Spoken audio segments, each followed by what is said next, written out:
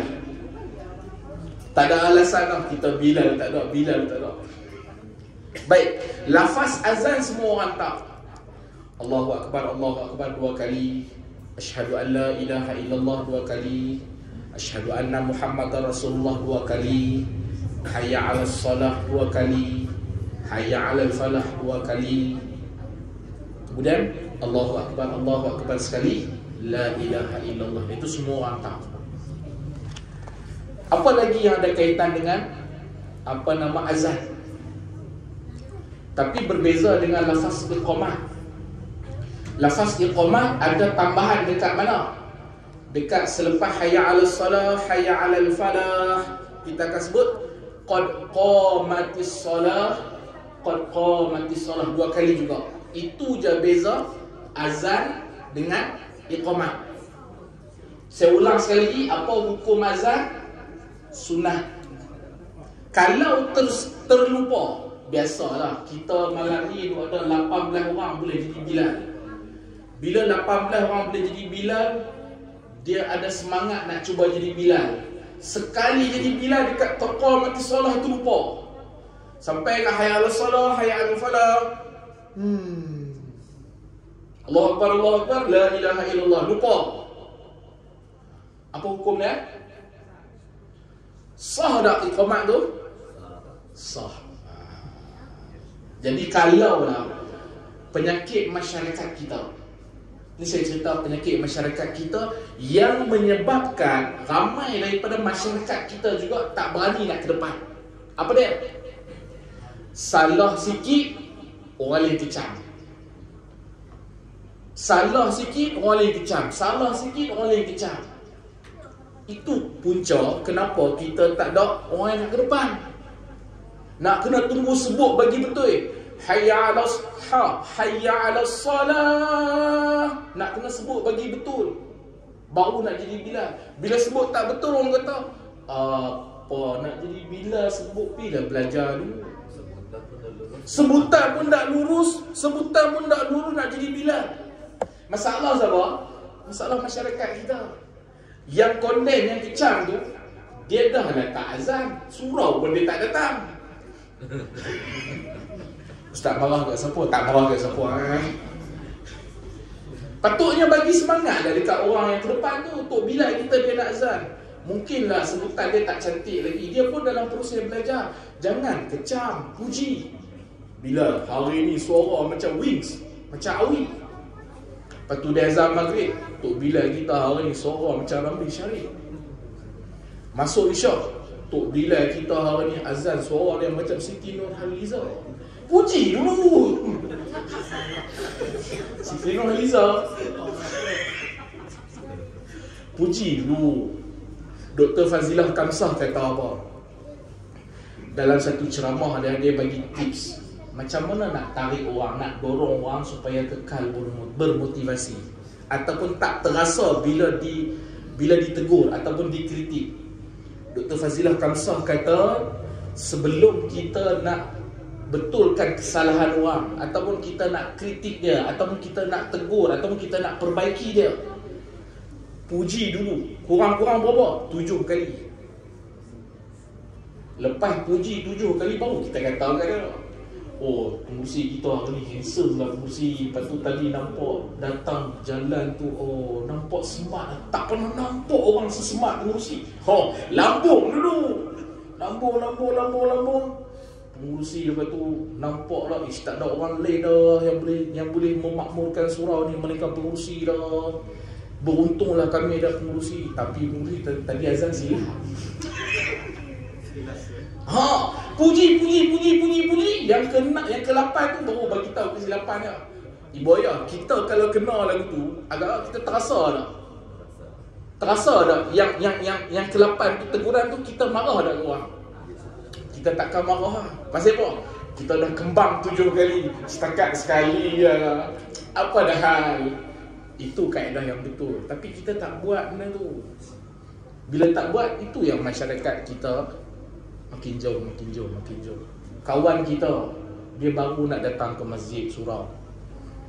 Kita lalu, ni bukan kita orang yang tak main surau, yang dalam surau sini pun.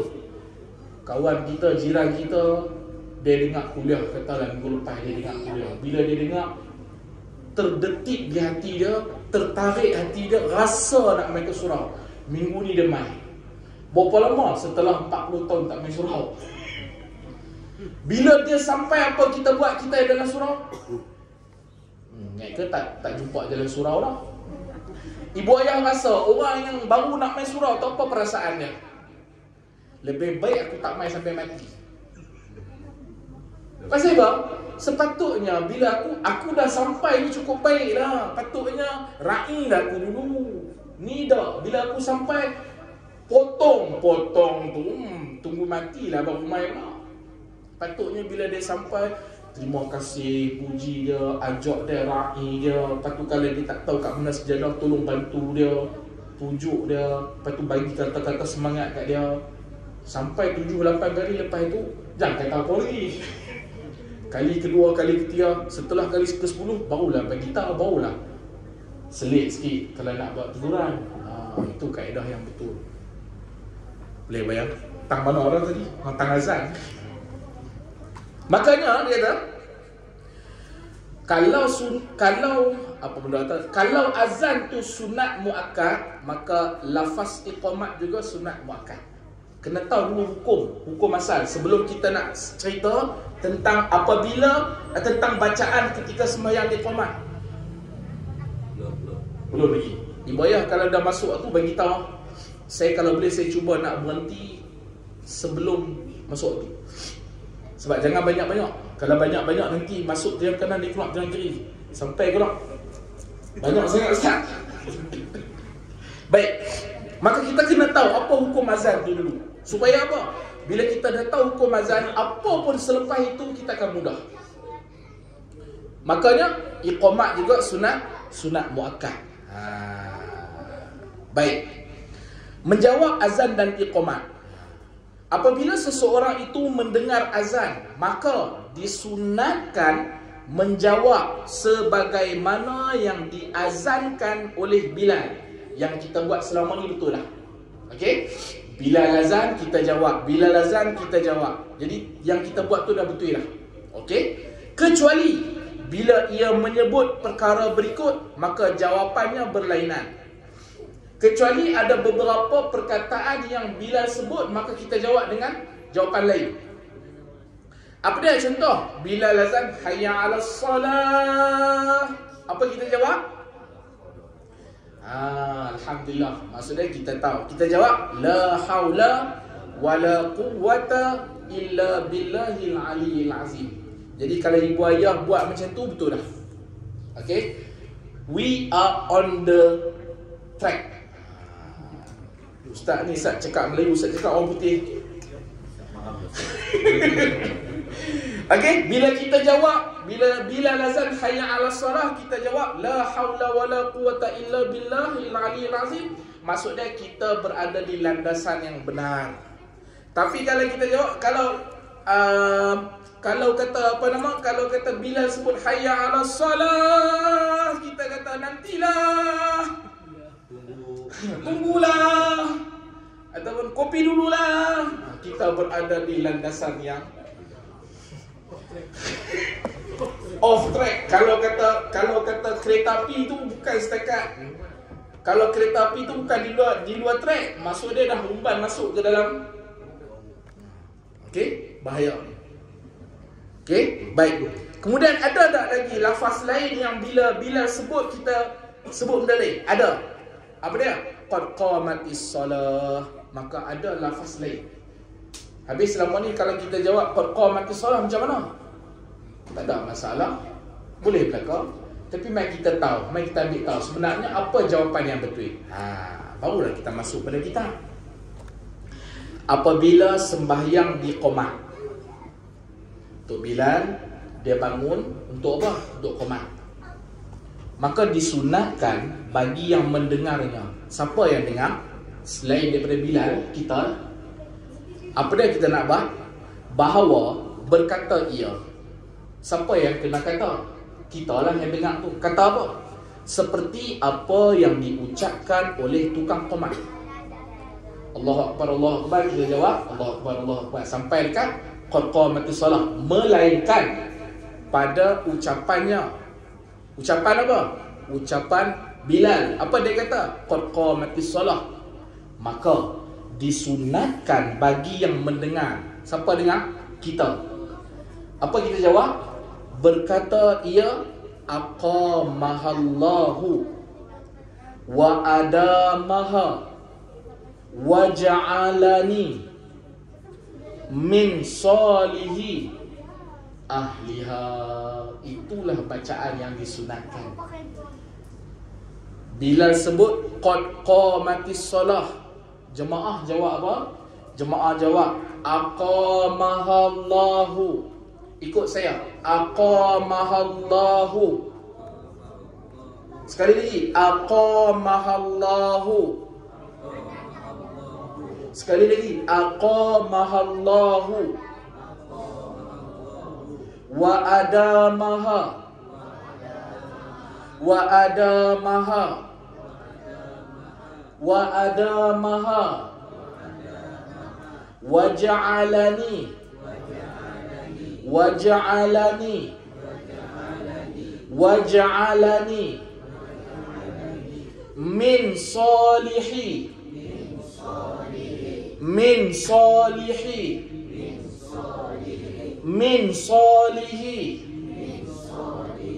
ahliha.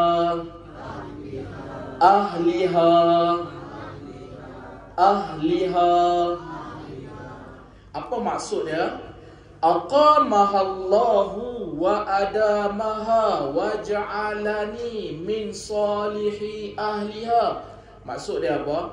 Semoga Allah menegakkan sembahyang itu dan mengekalkan atas mengerjakan sembahyang itu dan menjadikan aku daripada sebaik-baik ahlinya.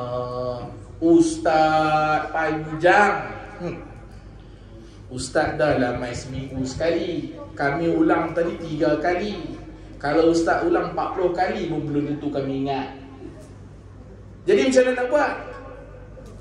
Pertama, balik hafal. Cuba dulu balik hafal. Balik hafal. Kalau dah cuba balik hafal tak boleh, apa nak buat?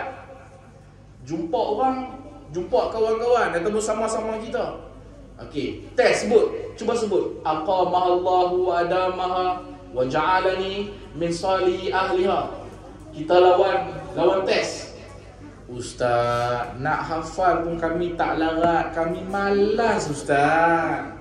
Apatah lagi nak lawan mengetes, lawan mengopi kami mau. Apa hukum dia? Sunat. Siapa buat dapat pahala. Siapa tak buat tak dapat apa. Berdosa tak? Tak berdosa. Tapi hari ni dapat tak maklumat? Dapat tak ilmu? Selama ni kita duk sangka bila sebut qad qamatis solah, kita pun sangka kena sebut qad qamatis solah. Tapi hari ni kita dapat ilmu. Oh no. Bukan sebut yang tu rupanya. Rupanya kena sebut aqamahallahu wa adamaha wa ja'alani min salihi ahliya. Hari ni dapat ilmu baru walaupun tak dapat hafal. Okey. Nak upgrade sikit hafal. Kan? Boleh baru. Selesai masalah. Sudah, kita boleh balik dah. Okey, clear? Selama ni yang kita sebut tu salah tak? Bukan salah, cuma sebelum ni kita tak dapat maklumat tu lagi. Hari ni kita dapat maklumat. Kurang-kurang kalau kata kita kopi-kopi kat kedai, kita boleh cerita kat kawan-kawan kita. Hang tahu tak pasal apa sebut hang kopi ni? Sini sebut, kita ni. Kita tahu tak yang selama ni kita sebut, saya tak berapa pandai nak cuba baju. Lain bunyi dia. Jumpa kawan tanya dia, hang tahu tak? Tu ibu ayah translate sendiri ya. Hang tahu tak selama ni yang kita dengar bila sebut qad qamatis solah, selama ni yang kita jawab qad qamatis solah juga tu tak tepat. Yang tepatnya macam mana? Mai aku nak beritahu ke hang. Aku yang sebut tu aku lah, tapi bukan qad qamatis solah lah. Aku tak ingat, tapi memang kita yang betulnya bukan qad qamatis solah. Boleh cerita macam tu pun dah kira kan? Boleh tuan-tuan? Selesai perkara yang pertama. Saya buka soalan tentang azan dan qomat dulu. Jangan pergi tempat lagi. Ada tak soalan? Mesti syarat kan kalau nak azan ni kena suara sedap. Kalau kita dah tak ada pilihan, siapa pun boleh azan. Tapi kalau lah ada 2-3 orang yang suara dia lebih sedap. Contoh, suara saya dengan suara pengurusi, kena lagi pengurusi. Tiba-tiba pengurusi suara tak sedap, suara saya lagi sedap. Yang ada dalam ni siapa? Kami berdua orang. Maka saya kena azan. Sebab apa? Sebab Ibu ayah nak dengar lagu sekarang ni, lagu famous apa? Apa dia? Lagu apa yang famous sekarang ni?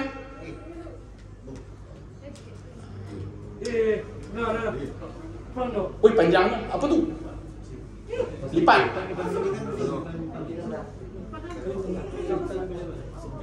Cepat-cepat panjang tu.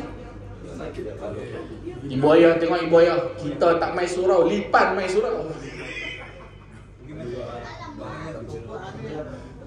Kita tak main surau, lipan masuk surau. Lain kali lipan dapat pahala. Lipan pun nak mengaji ibu ayah. Boleh?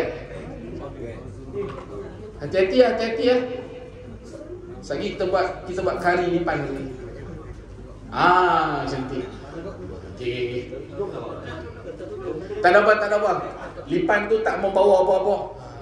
Lipan tu tak membawa apa-apa. Okey, saya buka soalan. Ada tak apa-apa soalan? Ya.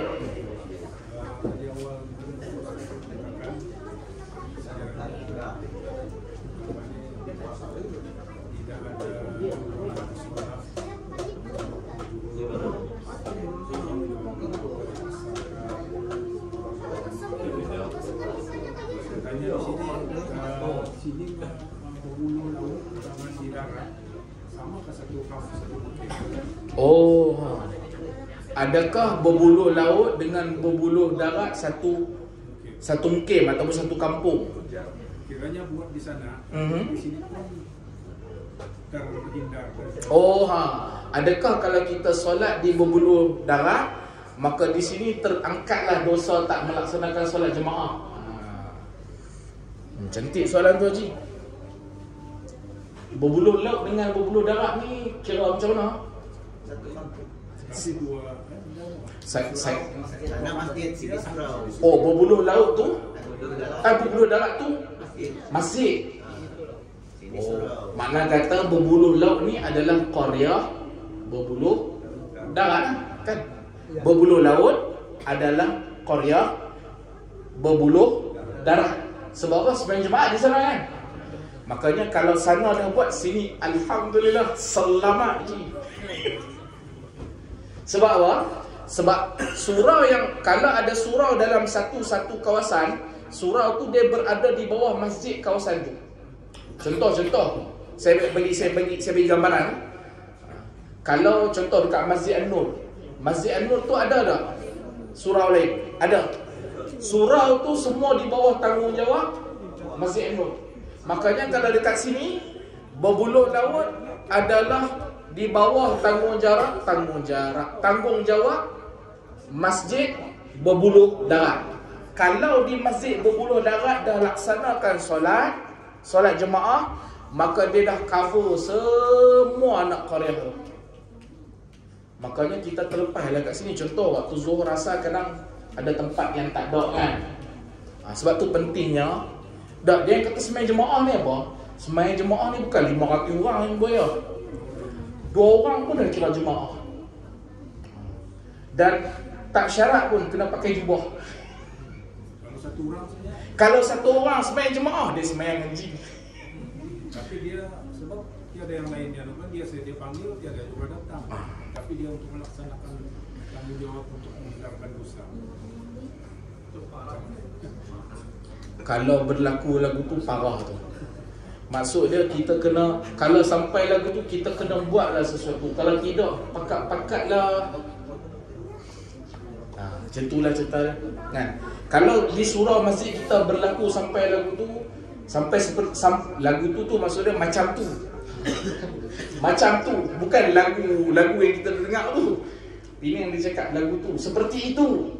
Jika sekiranya berlaku seperti itu, maka kita wajib melaksanakan ataupun mencari inisiatif untuk melakukan perubahan. Paling kurang pun 2 orang kena solat Jumaat. Jika tidak, dosa habis semua. Tak guna dalam kampung kita kalau ada orang alim, ada orang pandai baca Quran, ada orang ahli ibadah, tapi solat fardu secara berjamaah tak didirikan, semua berdosa. Semua berdosa.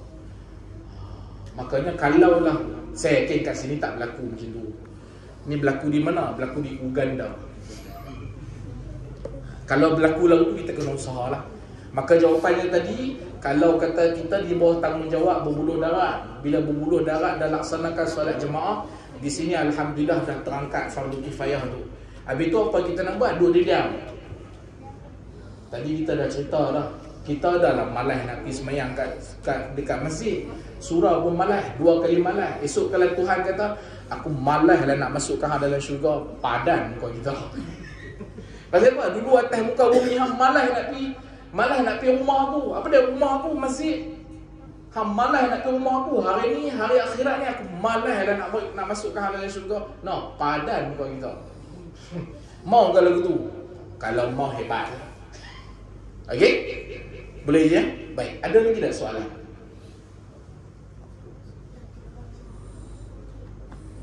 Ibu ayah, rugi ya kalau saya main ibu ayah tak tanya soalan. Pasal apa? Inilah peluang. Kalau saya tak tahu, saya jawab. Saya tak tahu. Ada soalan, Ustaz. Ya, ya. Itu ada dengar orang Hasan dia tambah Sayyidina Muhammad. Oh, okey. Apa hukum dia? Hari tu kita dengar azan dia tambah pula. Dengar azan tambah Sayyidina Muhammad. Dekat mana tu? Dekat lafaz apa tu? Semenanjung tak? Oh, kat Semenanjung. Sayyidina Muhammad. Oh, hebat ni. Mujur dia tambah Sayyidina Muhammad. Kalau dia tambah Sayyidina Anwar.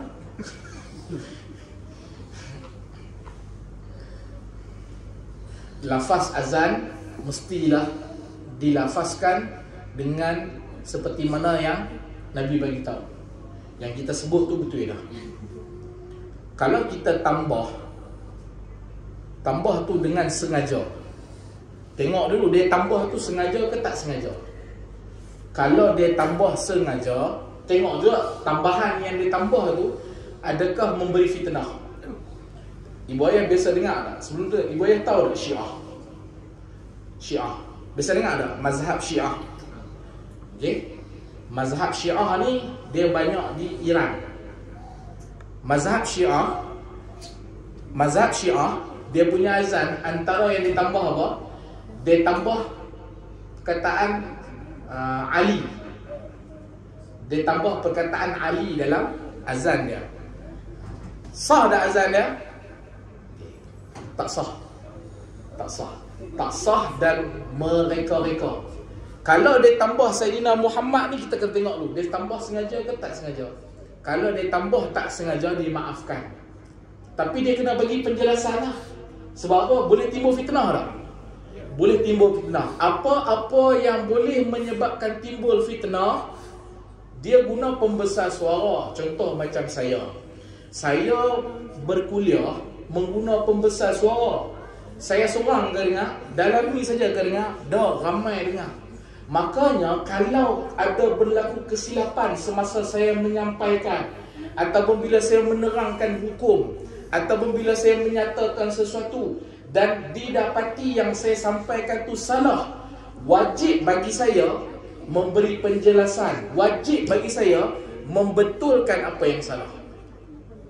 Maka situasi ini juga sama. Kalaulah dia tambah Sayyidina Muhammad tu tanpa sengaja, dimaafkan. Tapi dia kena bagi penjelasan, kena maklum. Tapi kalau dia tambah dengan sengaja,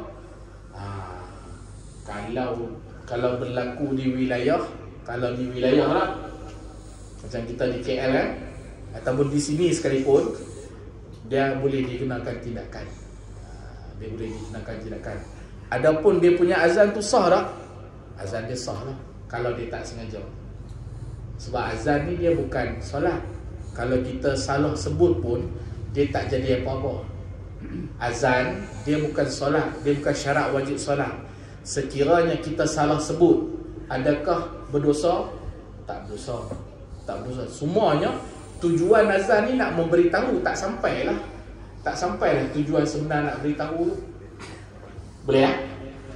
Ada lagi tak soalan? Last one. Last song ada lagi? Ada lagi? Ya. Ada? Okay. Kalau tak ada, saya rasa kita berhenti dekat tu dulu. Tuan-tuan, saya nak beritahu tuan-tuan, yang pertama tahniah. Kenapa saya nak ucap tahniah? Dalam ramai-ramai kawan-kawan kita yang mungkin sedang kopi-kopi, tapi kita tergerak hati untuk datang ke surau. Tuan-tuan, saya duduk di sini, saya boleh menyampaikan ilmu bukan kerana saya tahu, kerana ada orang nak dengar. Kalau tuan-tuan tak dengar, siapa saya nak sampaikan? Apa saya cakap seorang-seorang. Jadi siapa yang hadir ni lah yang menyebabkan majlis ilmu tu ada keberkatan.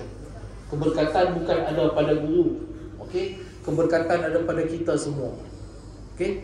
Dengan syarat kita ikhlas. Jadi saya ucap tahniah dan terima kasih kerana apa? Kerana kita sahut untuk sama-sama datang ke surau dan dapat dengar kuliah dan dapat solat berjemaah. Salah silap saya mohon ampun dan maaf. InsyaAllah kita sambung lagi kita punya kuliah pada minggu depan. Minggu depan kita akan sambung tajuk apa? Tajuk janganlah berbimbang dengan doa ketika sembahyang Jumaat di Qomat. Nanti masa sembahyang Jumaat, apa patut kita buat? Bolehkah kita masa sembahyang Jumaat tu ataupun masa tengah azan tu apa kita nak buat? Sembahyang sunat ke tak sembahyang sunat? Berapa kali nak azan? Lepas tu masa berlaku yang sembahyang Jumaat tu bolehkah kita bercakap-cakap? Selama ni kita dengar tak boleh cakap. Kalau tak boleh kenapa? Makanya insya-Allah minggu depan kita akan dengar minggu depan. Okey? Wallahu a'lam. A'udzubillahi minasyaitonirrajim. Bismillahirrahmanirrahim. Alhamdulillahirabbil alamin wassalatu wassalamu ala asyrafil anbiya'i wal mursalin wa ala alihi wa sahbihi ajma'in. Allahumma faqihna fid din wa 'allimna ta'wil. Ya Allah ya Tuhan kami, fahamkan apa yang telah kami pelajari. Ya Allah ya Tuhan kami, tetapkanlah hati dan kaki kami untuk terus menuntut ilmu. Ya Allah ya Tuhan kami, ampunkanlah dosa-dosa kami. Ya Allah, kekalkanlah kami dalam istiqamah dalam mendirikan salat. Rabbana atina fid dunya hasanah wa fil akhirati hasanah wa qina azaban nar. Walhamdulillahi rabbil alamin. Assalamualaikum warahmatullahi wabarakatuh. Assalamualaikum warahmatullahi